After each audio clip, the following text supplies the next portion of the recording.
Hi, I'm CJ Wilkins, and this is Socialized Medicine. Socialized Medicine is a sitcom that turns the medical comedy inside out by casting a light where it normally doesn't shine. Literally and figuratively. Here, the focus is on the patients in a physical rehabilitation center in Vancouver, Canada.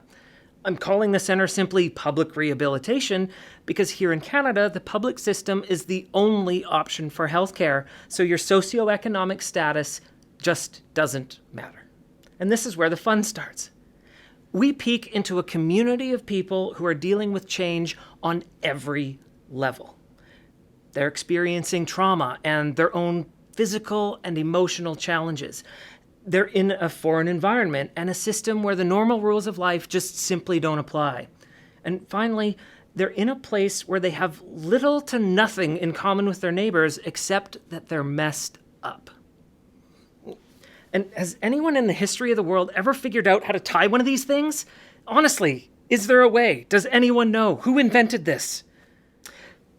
This series is an ensemble, but focused on AJ, a guy in his 30s who arrives in rehab as a walking paraplegic.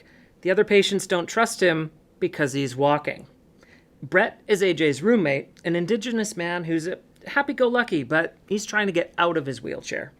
And while the public system is the main antagonist, Maggie isn't fond of AJ. She has spina bifida, and rehab is where she rules the roost from her power chair, which she operates like an Olympic figure skater.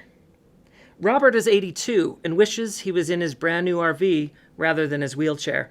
He's easily embarrassed but expects service like the good old days, so he has a witty catchphrase, "I want my medicine now!" And Dr. Wu, he's the rehab doctor who's still paying his student loans, so he plays the guitar in a cover band called the Woo-Hoo. He means well, but is overworked and underpaid. Of course, there are others, each diverse in their injury, their age, and their ethnicity. And this all happens in a place that the audience never sees except on TV newscasts, like this one. Former Calgary man is recovering from a horrible paragliding accident in BC. He crashed near Pemberton 7 weeks ago and has gradually been learning to walk again. As Sean Fournette reports, he's amazing doctors with his progress and inspiring everyone who knows him. 35-year-old CJ Wilkins took up paragliding when he moved to the Okanagan several years ago. He became an instructor and tandem pilot. But on June 30th, tragedy. Wilkins was seriously injured in a crash after losing control.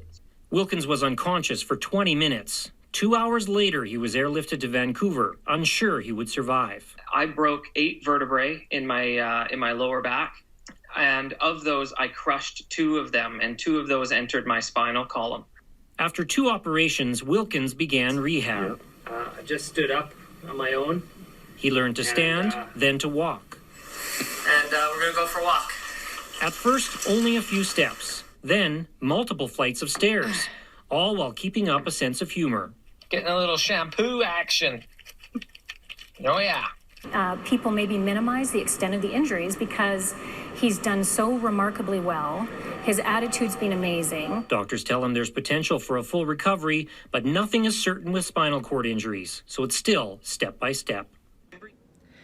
As you probably guessed, that was me. This is why the story of socialized medicine is so important to me.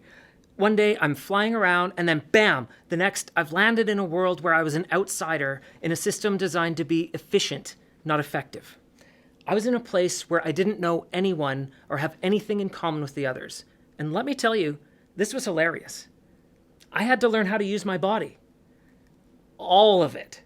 Again, in a place where everyone else is doing the same. It's like going to preschool, hitting puberty, and potty training all in the same week while most of your new friends are high on drugs that are being pushed by the teachers. And the food sucks. Socialized medicine is an incredible opportunity because it marks a dramatic shift in medical comedy while providing a megaphone for characters with the widest range of age, ethnicity, and physical ability on television. Thanks for watching. Now, if you'll excuse me, it's time for my sponge bath. Do it yourself.